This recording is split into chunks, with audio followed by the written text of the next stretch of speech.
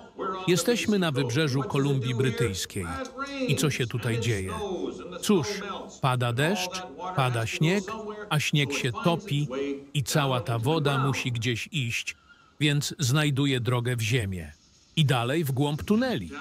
Ale ziemia tutaj jest pełna metalicznych minerałów. Pamiętaj, to dlatego kopalnia została tutaj zbudowana. A kiedy te minerały mają kontakt z wodą i powietrzem, tworzą kwaśną zupę z ciężkich metali, która spływa do strumieni i wód gruntowych. To w zasadzie naturalny proces, zwany drenażem kwaśnej skały. Problem polega na tym, że mając ponad 200 km tuneli, jest znacznie więcej powierzchni, na której woda i powietrze mogą mieszać się z minerałami w skale.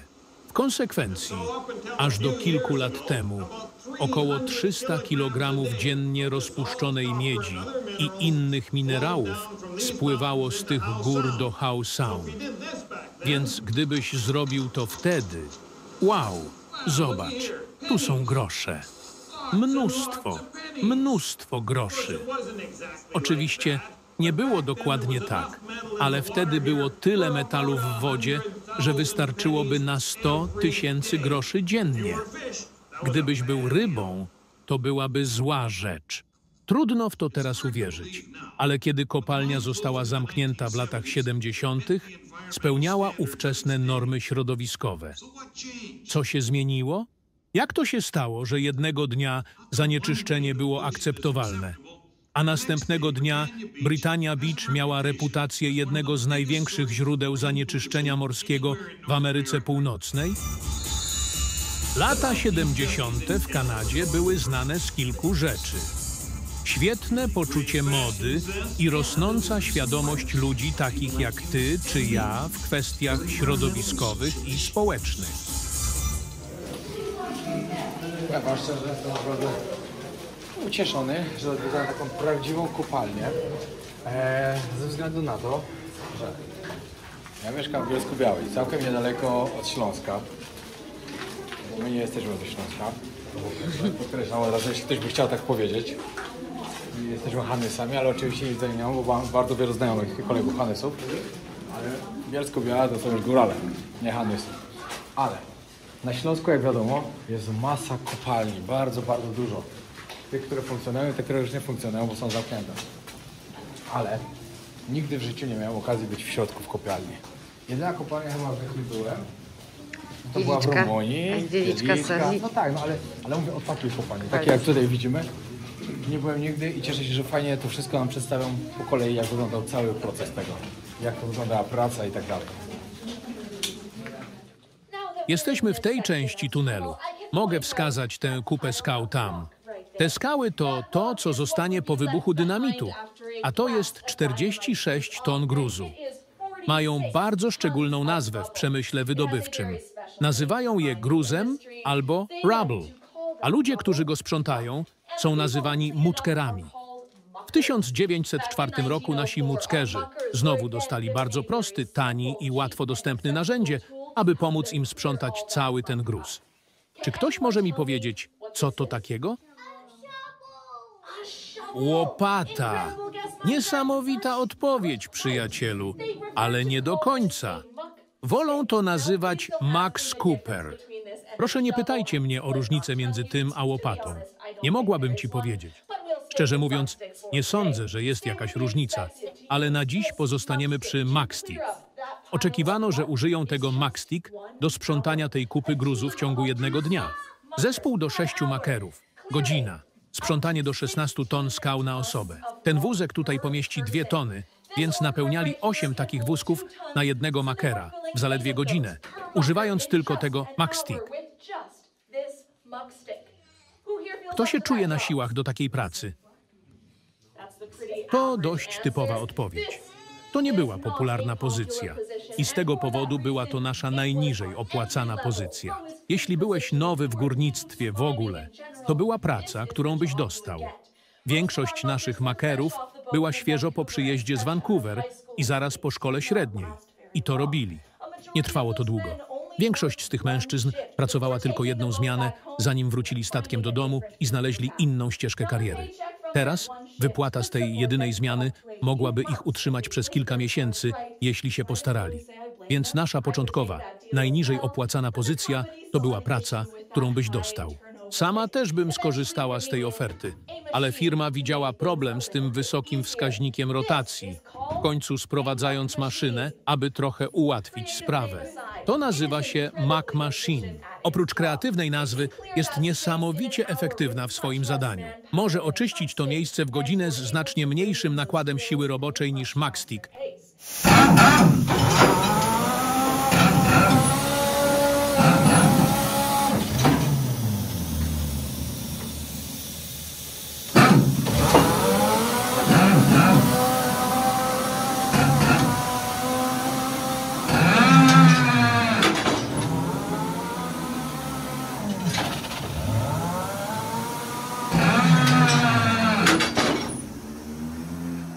Teraz dziewczyna pokazuje, w jakich warunkach oni pracowali tutaj, bo tu nie było światła, tylko każdy używał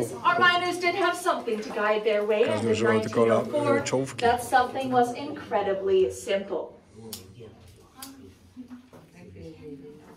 Świeca. Przez pierwsze 15 lat działalności używali światła świec. Jak można się domyślić, to nie jest świeca, ale spełnia swoje zadanie. Widzę cię i widzę moją maszynę. Jednak trzymając świecę, nie mogę obsługiwać żadnych maszyn. Kopalnie na całym świecie miały różne rozwiązania tego problemu. W Wielkiej Brytanii, w kopalniach węgla, brali te świece, garść błota i przyklejali je do swoich kapeluszy. My byliśmy trochę bardziej wyszukani. Pozwoliliśmy, by świecznik wykonał swoją pracę. Z hakiem po jednej stronie mogli go zawiesić na boku swojego wozu z rudą, a ten długi kolec na drugim końcu. Mogli wywiercić dziurę w ścianie i włożyć tam świecznik. Światło montowane na ścianie. Oczywiście to nie jest takie proste. Wszystkie ich maszyny działały na sprężone powietrze i jestem pewna, że zauważyliśmy ten tunel. Tunel jest bardzo mokry.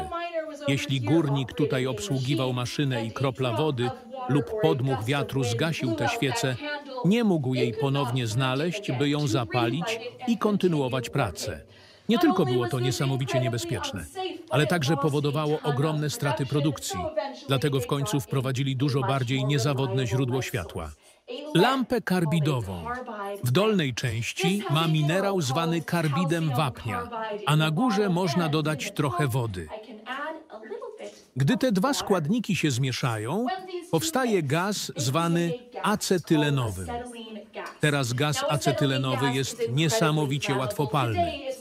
Dzisiaj używa się go w palnikach spawalniczych, ale wtedy był niezawodnym i efektywnym źródłem światła.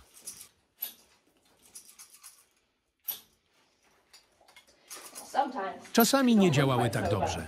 Te lampy były zbudowane, by działać do 8 godzin, co oznaczało, że jeśli światło zgasło w dowolnym momencie, prawdopodobnie wymagało uzupełnienia. Znano je z tego, że wytrzymywały tylko 4 godziny, więc jeśli światło zgasło, to prawdopodobnie była też pora obiadowa. Nasze dzisiejsze lampy nie mają bardzo wymagającej pracy. Po prostu lubią robić swoje.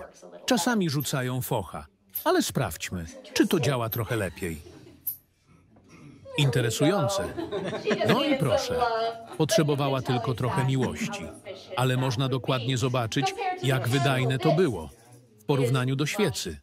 Jest dużo jaśniejsze i ma bardziej jednolity płomień.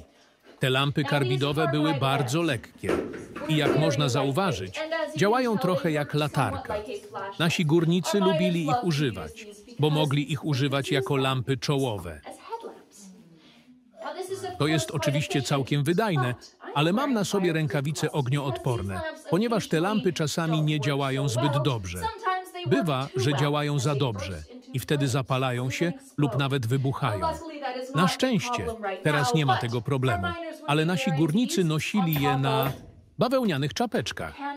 Jeśli masz wybuchową lampę na łatwopalnej czapce, i kieszeń pełną dynamitu, to jest przepis na katastrofę.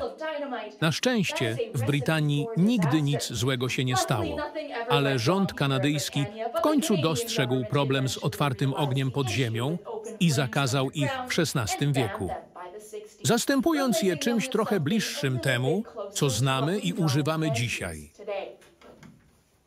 W zamian pojawiły się latarki na baterie, a z czasem latarki i reflektory na baterie stały się tylko bardziej niezawodne i spójne. Obiecałam jednak 3 głośne dźwięki. Choć ta demonstracja mogła być fajna, nie była zbyt głośna. Przejdziemy zatem na zewnątrz, aby zobaczyć naszą kolejną demonstrację. Ja wiem, że ta część była naprawdę fajna i ciekawa. Ja myślałem, że ona po prostu weźmie, odpali zwykłą czołówkę, a to jeszcze nie były te czasy, że były czołówki takie. Chyba. Wcześniej używali świec, później używali coś, co się paliło, a wyglądało jak latarka w sumie trochę, tak dawało efekt latarki. To też było bardzo ciekawe. Ja po prostu jestem zachwycony, że przez przypadek tu trafiliśmy, a taka fajna wycieczka się zrobiła z tego wszystkiego. O, popatrz, stary tunel. 240 km tunelu tu jest w tej kopalni. So instead, to let the miners know of any emergencies, they would use stink bombs. Kind of. They would use the compressed air system and fill it with a mixture of gases, jak się kończyła każda zmiana, that sulfur wszyscy would flood wyszli z every section of kopalni, the to tunnel and ostatni let those miners know that they dzwonił, needed to że get wszyscy wyszli out. bezpiecznie. Now, I cannot imagine wanting to stick around in a stinky tunnel for very long Były 3 anyways, zmiany po so 8 this godzin. system was quite effective. 2, 1!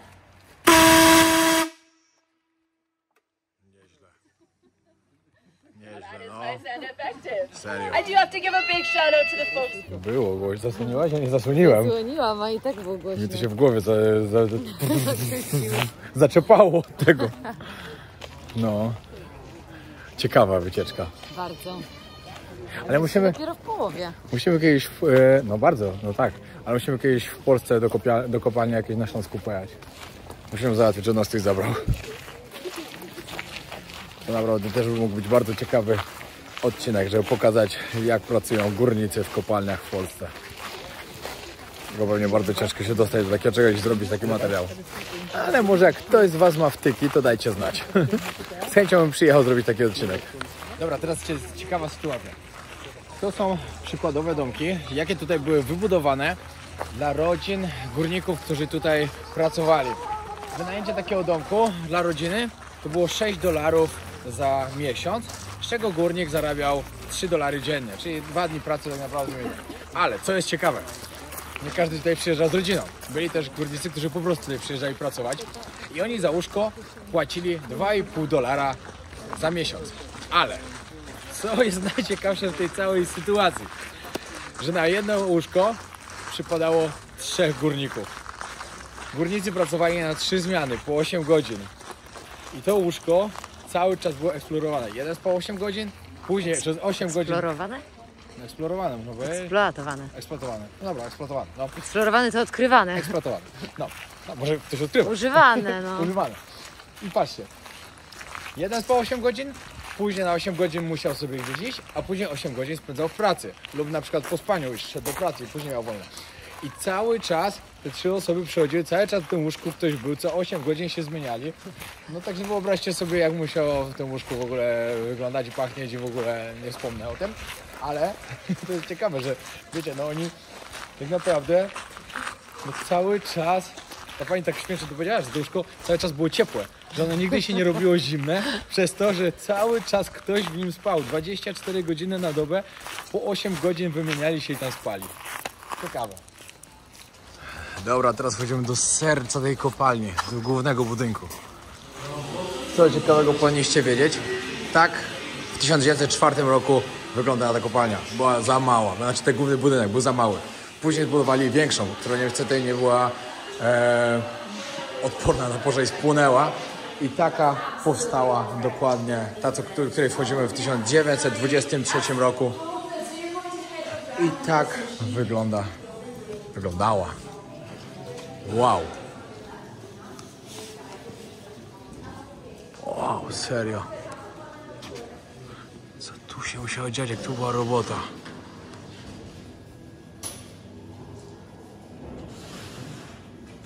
Naprawdę wielki szacun do wszystkich ludzi, którzy pracują, wszystkich górników, którzy pracują w kopalniach. Zaraz tu będziemy mieli pokaz tego, jak to wyglądało. Szok, co?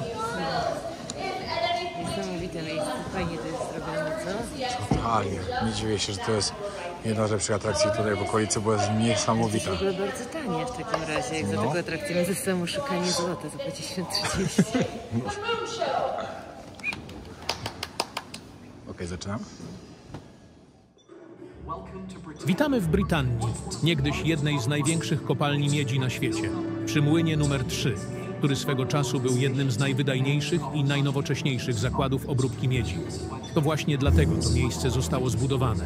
Wszystkie jego 20 pięter, aby uwolnić minerały ukryte w ogromnym kawałku rudy, dokładnie tak.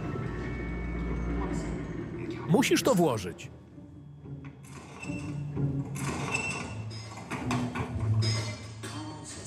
Przepraszam, że musiałeś to zobaczyć. Mamy zamówiony znacznie większy kamień. To jest ruda. Skała składająca się głównie z minerałów, których nie chcemy, ale z jednego szczególnego chcemy, z chalkopirytu, ponieważ zawiera miedź. A jeśli trafili na parę innych cennych minerałów w środku, cóż, nikt nie narzekał. Ale to miedź przyciągała górników, ponieważ była tutaj w takiej obfitości. I ponieważ miedź przewodzi prąd lepiej niż jakikolwiek inny metal, poza srebrem. Jeśli elektryczność jest linią życia współczesnego świata, to miedź bez wątpienia służy jako jego śmiertelny wróg. Tak, przepraszam.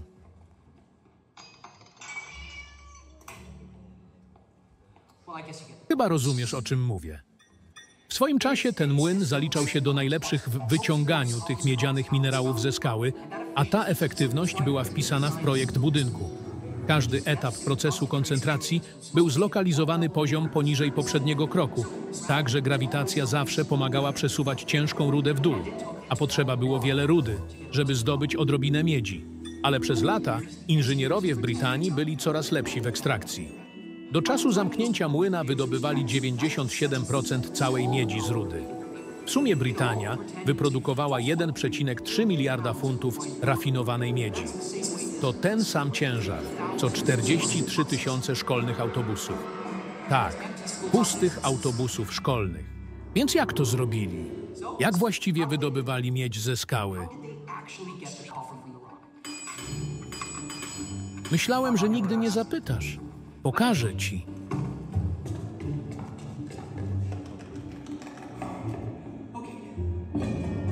Możesz mnie nie widzieć z miejsca, gdzie siedzisz, ale jestem na najwyższym poziomie młyna.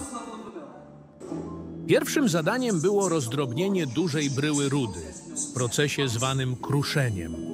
Skąd oni biorą te techniczne terminy?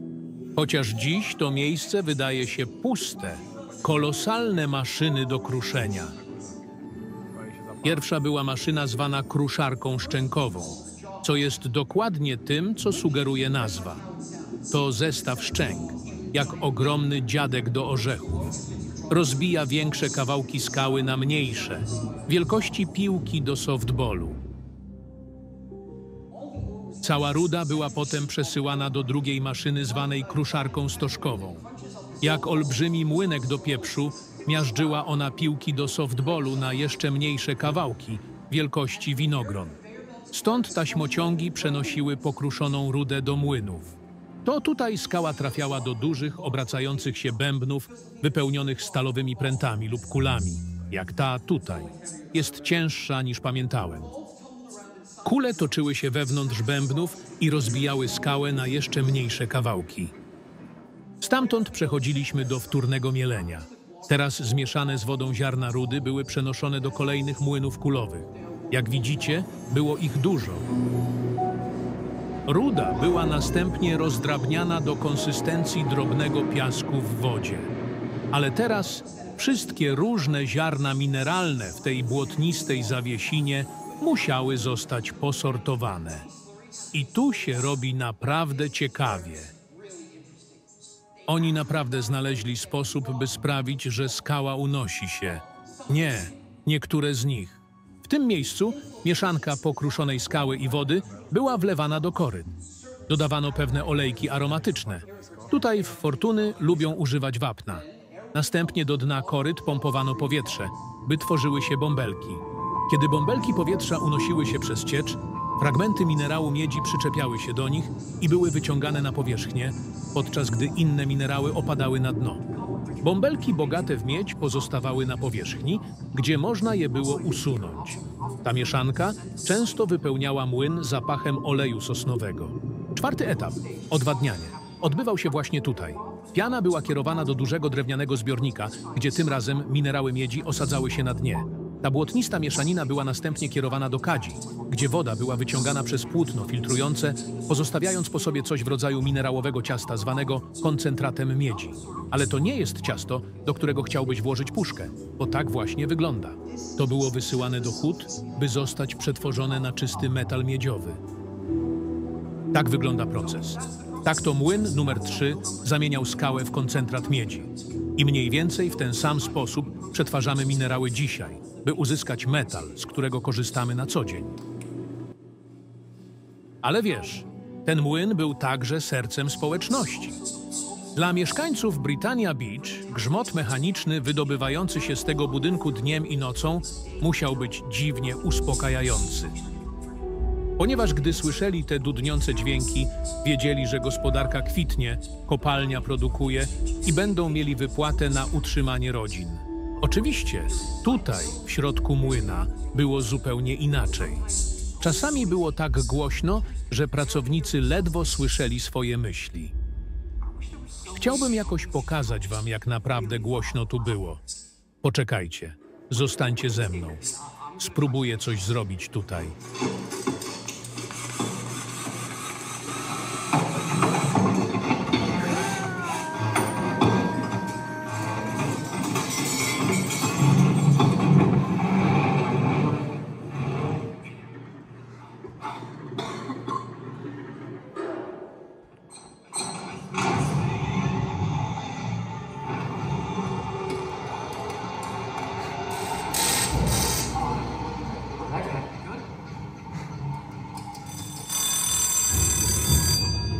Ach, szycht. Szycht to rodzaj pochyłego dźwigu towarowego. Może przewozić ciężki sprzęt na wszystkie poziomy. Ale pracownicy na nim? To absolutnie zabronione. To jest nielegalne. Nawet puste kosze ważą 3 tony. 15 ton z pełnym ładunkiem. Wyobraź sobie, gdyby to pękło. Cokolwiek na drodze, jak właśnie tam, gdzie teraz siedzisz. Na szczęście to nigdy się nie stało. Dobra, w porządku. W każdym razie działo się tu mnóstwo innych rzeczy.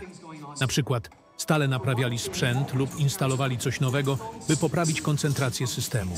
Czasem szczególnie uporczywy głaz utknął w jednym z koszy przyjmujących i trzeba było go usunąć, zanim przybył następny pociąg. A tam na górze ludzie na statku dostawali znać, kiedy było trzeba się tym zająć, z dobrze umieszczonym ładunkiem dynamitu. I czasami to nawet wyważało górny rząd okien. Uwaga! Będzie wybuch!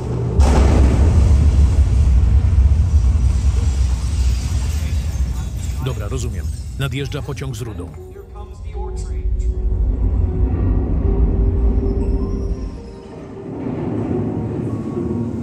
Zacznijmy taśmociąg.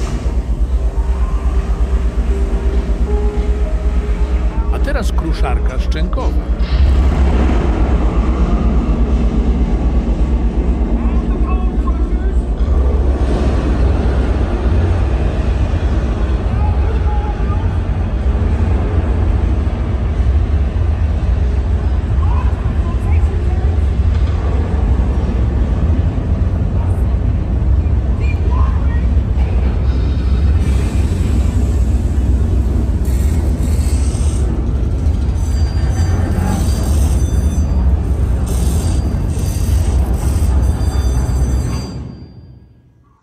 Ale to jest zrobione, co? Szok.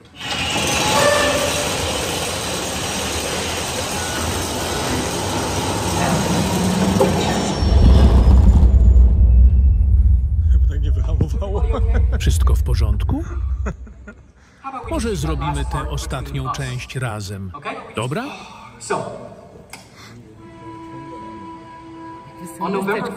No tak, totalnie. Zamknęli kopalnię Britannia i młyn numer 3 ucichł, znikając też z blaskiem, który każdej nocy świecił nad House Allen. Dla społeczności, która zawsze była po to, by służyć kopalni, mrok i cisza musiały być dziwnie niepokojące. Wiecie co? Zostawię was ze słowami wieloletniego mieszkańca Britannia, który ujął to znacznie lepiej niż ja kiedykolwiek mógłbym. Czy mogę opowiedzieć wam, kiedy naprawdę uderzyło mnie, że to miejsce zniknęło? W 1974 zdecydowali się zamknąć to, bo koszty były za duże. To nie przynosiło zysków. Niesamowite. Będziecie tutaj, bardzo polecam to zrobić, bardzo. Teraz to, co Piotrek lubi najbardziej, czyli poszukiwacze złota w terenu. Ale zaraz wam coś pokażę, tylko to musimy zrobić dobre ujęcie. Czekajcie, bo czuję, że coś znajdę. Ale zimna woda. Nas pan uczył, jak to robić. W środku w wodzie chyba jakoś tak musisz, o tak.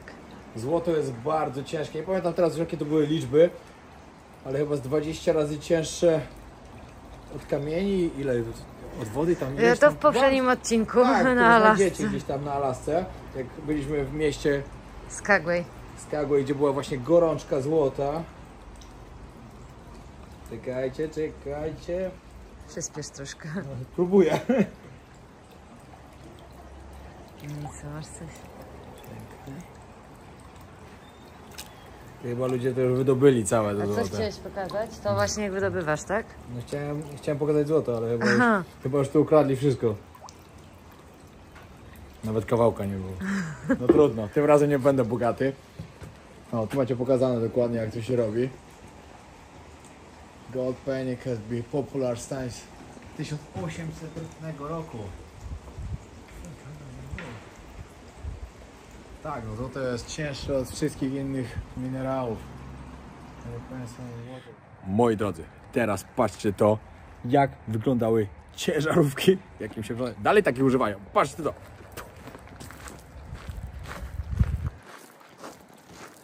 Szybko.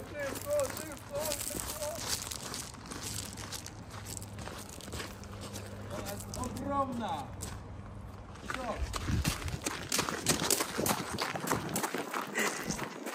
Jesteście w szoku? Ja też. Ja widziałem taką raz na takim programie właśnie, co wydobywali gdzieś tam złoto. Chciałem zawsze zobaczyć tą wielką ciężarówkę i mam szok. Ogromna, co? Ja tam byłem taki. Ale bym się chciał taką ciężarówką przejechać. Szok po prostu. Ale mogę sobie pomarzyć tylko o tym. Ale zawsze ją chciałem zobaczyć, jak ją widziałem kiedyś w telewizji. No i żebyście wiedzieli też, skąd nazwa Britannia tej kopalni, bo po prostu znajduje się w miejscowości, która nazywa się Britannia. Trzeba było coś zrobić, żeby przestać zanieczyszczać Howe Sound, więc rząd i przemysł wydobywczy wyłożyli pieniądze i ruszyli z miejsca. To było ogromne zadanie, ale powoli, lecz nieubłaganie, woda została skierowana i oczyszczona, a dziś wpada świeża i czysta do Howe Sound. Brawo, Britannia! Oj, ile tu jest różnych stworzeń. Glony na skałach i inne rzeczy. Wiecie, jeszcze niedawno nic tu nie mogło żyć. Teraz mamy omułki, pąkle i wodorosty. Znajdujemy obunogi, inne skorupiaki i morskie robaki. To musi być świetna wiadomość dla ryb, ptaków i ssaków morskich Howe Sound.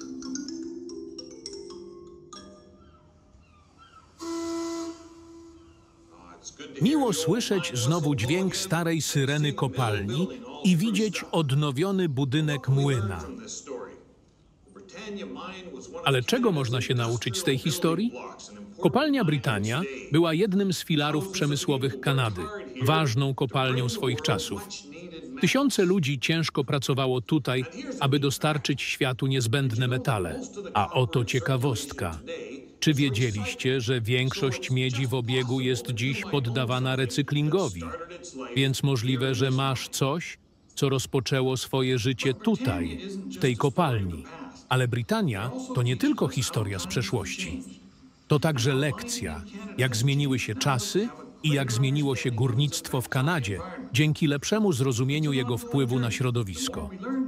To nieustanna podróż. Im więcej się uczymy, tym bliżej jesteśmy do osiągnięcia celu. Wiecie, gdy się nad tym zastanowić, prawie wszystko, czego używamy na co dzień, jest albo hodowane, jak ta marchewka, albo wydobywane, jak metal w moim rowerze. W pewien sposób wszyscy jesteśmy górnikami.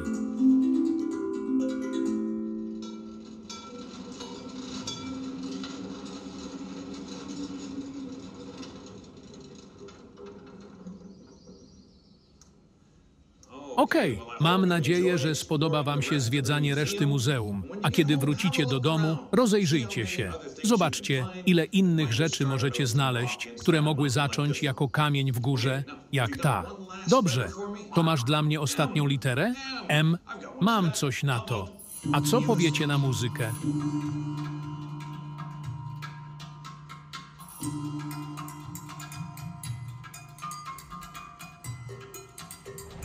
Przyjechaliśmy teraz w piękne miejsce, ale zobaczmy, jak wygląda to. O, muszę naklejkę ściągnąć.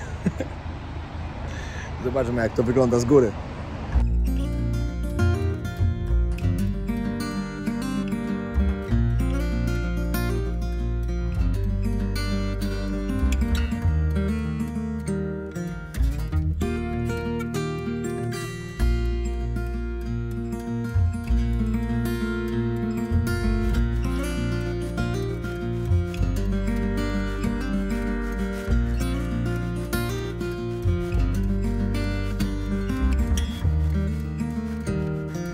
No i teraz mieliśmy jechać właśnie na kolejkę i no, mam wjechać do góry, no ale niestety są tam takie chmury, no że po prostu nam się to nie opłaca. Fajnie by było się przejechać oczywiście, no ale wierzę się typowo w chmury, także trochę bez sensu. Patrzcie, jaki ludek. Jaka pogoda się robi. Ja cały czas powtarzam, że mam szczęście w życiu. Ze wszystkim. To tak. Jestem w sezonie deszczowym, a i tak wychodzi słońce w końcu. Jednak stwierdziliśmy, że zmieniamy troszkę plan. Zostajemy dzień dłużej, czyli dzisiaj będziemy spać w tej miejscowości, do której jedziemy, a jutro jedziemy jeszcze tam chyba 50 czy 60 km dalej do pięknego Parku Narodowego. Że po prostu jak zobaczyliśmy u jednej takiej dziewczyny relację, stwierdziliśmy, musimy tam jechać. I jedziemy. Będziemy sobie robić jutro trekking.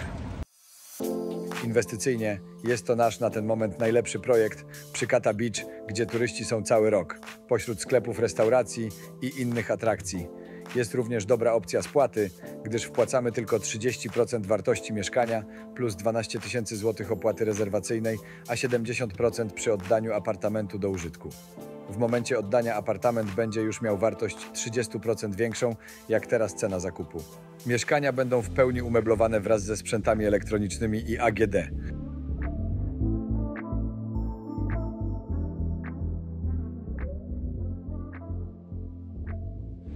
No i dojechaliśmy. Jesteśmy naprawdę w samiutkim centrum, także po prostu idealna lokalizacja. Parking pani nam doradziła darmowy. Od 17 do 8 rano możemy tu stać za darmo, także super, bo u nich hotel jest 45 kanadyjskich dolarów za noc, także kosmos. Ale ja jej powiedziałem, ty no trochę drogo, a on mówi, no jedźcie tam, macie za darmo. Miło z jej strony. No i tu się wchodzi na deptak, tu jest nasz hotel i czuć, że jesteśmy w górach, bo jest tak zimno, że tu prosto. Tutaj wchodzisz jak do Harry'ego Pottera, do drzwi.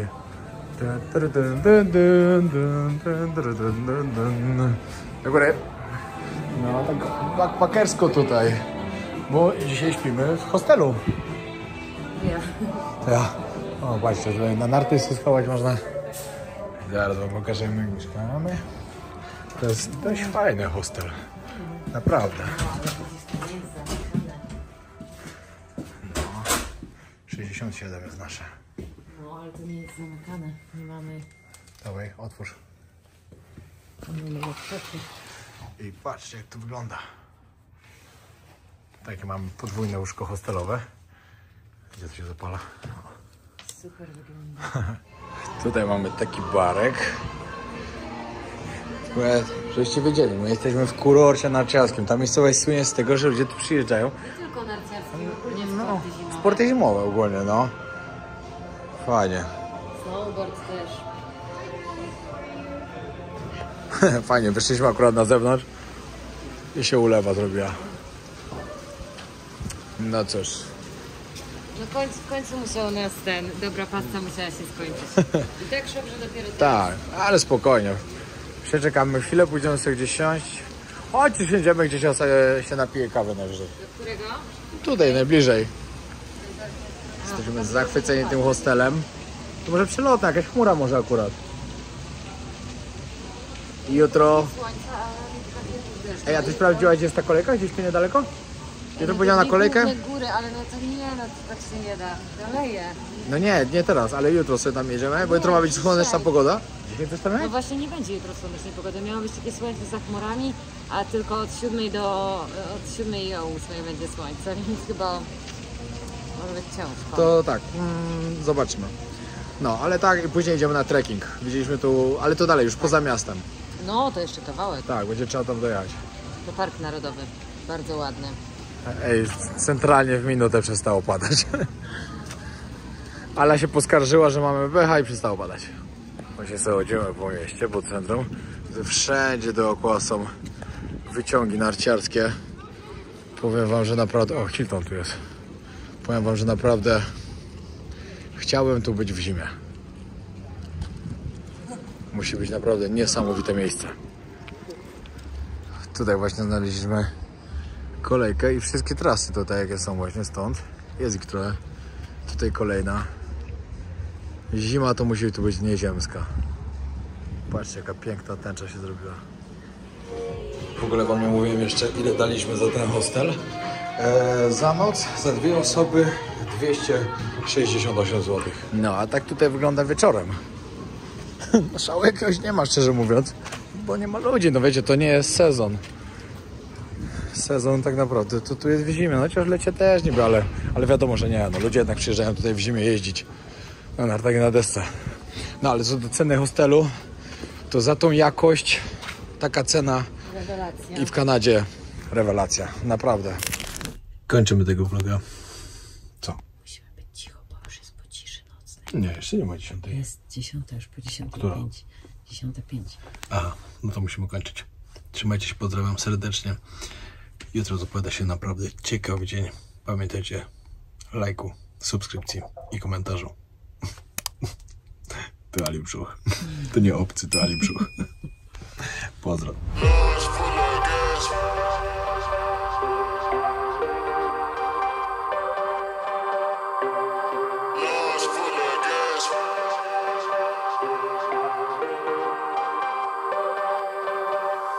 Keep on